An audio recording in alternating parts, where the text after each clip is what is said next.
Repairs will begin soon on the Gulf State Pier. This image hard to forget of a gaping hole in the structure after Hurricane Sally wiped out a huge portion. With the pier vulnerable, engineers were worried how much of it would survive if Delta hit closer to us. Brianna Hollis has an update from the park superintendent.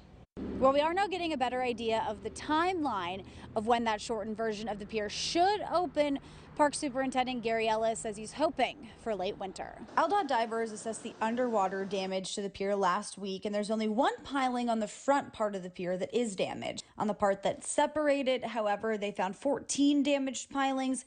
Ellis says the plan is still to fix the front portion of the pier first and get that open as soon as possible, then move on to repairing the pier as a whole, which should take about a year.